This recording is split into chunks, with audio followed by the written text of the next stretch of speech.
shop, I thought I might read a poem about my first tattoo. Self-identifying inscription. Let me adjust this real quick.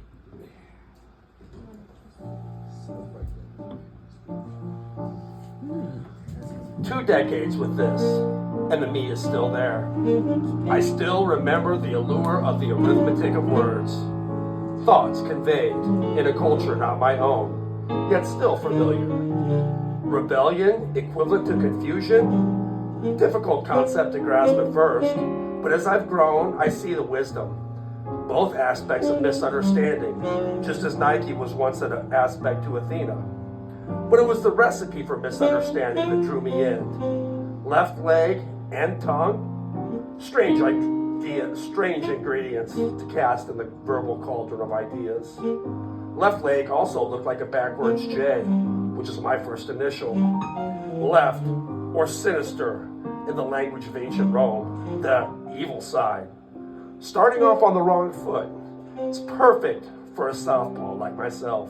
A trait thought the mark of the devil for over a millennia by a faith I gave up for Lent. Interesting that an Eastern culture mirrored those beliefs.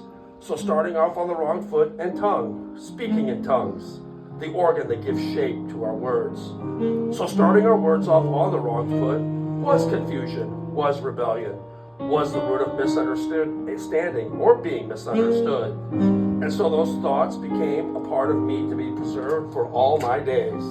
One more piece of the algebra of articulation to add, a lesson in growth to preserve variables, danger and opportunity. Two seemingly different things at odds, and yet to me the perfect explanation of a crisis. Every crisis presents danger. Danger of losing things we hold dear. The danger of losing ourselves. The peril of abandoning the values we've chosen and to define us, set aside for greed or survival.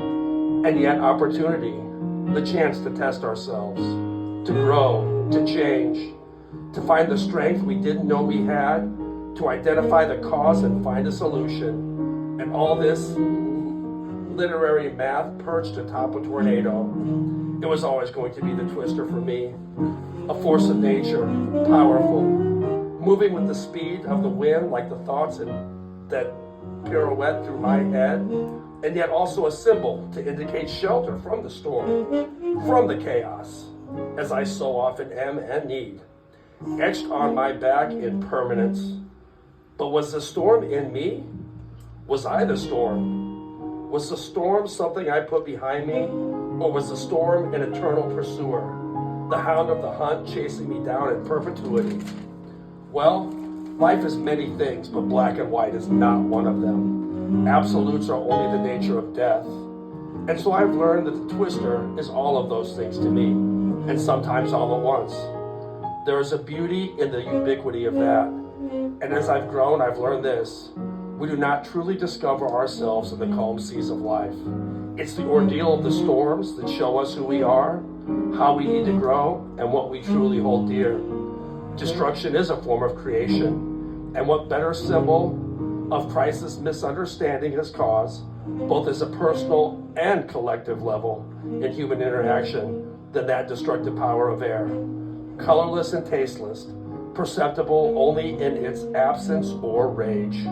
And as one who bears a scar on his left leg because of a tornado, I will wear this lesson of who I am for the rest of my days.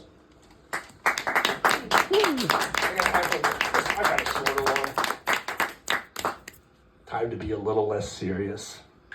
This was inspired by a body part of a turtle, among other things, and my sister had food poisoning that morning, and it seemed like fate.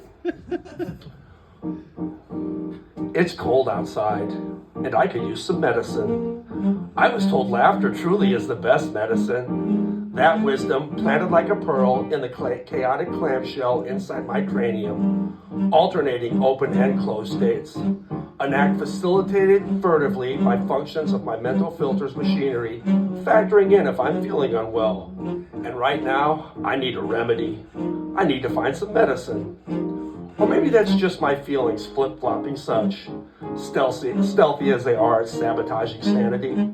Deceitful, irrational mischief makers masquerading as intellect, and they cover their tracks so well. But it might be just a cumulative effect of too many cold days. Does anyone have medicine for that? Have I gone stir crazy? Shelter's sad betrayal? Comfort's metamorphosis unmasking itself, revealing a backstabbing madness maker. So yeah, I need some medicine. Some euphoric elixir, can't you tell? But then again, that could just be my feelings acting up. A cornucopia of conflicting conundrums. Emotions hot and cold, heartily heaving heaven and hell at once in synchronized salvos, sending strange sensations, both warm and uncomfortable. Not unlike shitting your pants on a Saturday morning. Now there's a thought. Maybe a feeble, subconscious approach to self-medicating. Maybe I should try it out for the purpose of medical research. An exemplary act, making it not devoid of meaning. Could that be my medicine? A messy, odorous way to approach pharmacology, certainly, but hopefully you can appreciate the effort and the sense of sacrifice involved.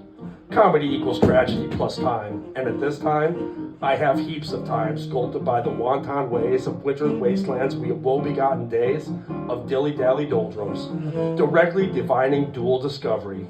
Yes, yes, yes, two findings of fact. One, I should really take more medicine. It's starting to work now. I can feel it.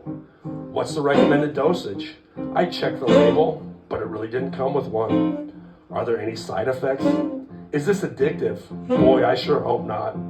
Is there a support group if I happen to get hooked? And secondly, I've solved the mystery. It was my feelings feeding the sparse all along. A solution by the simple art of deduction. There's nothing logical about shitting yourself to break up the boredom of winter's waning days, but it's the thought that counts. I really need to change now.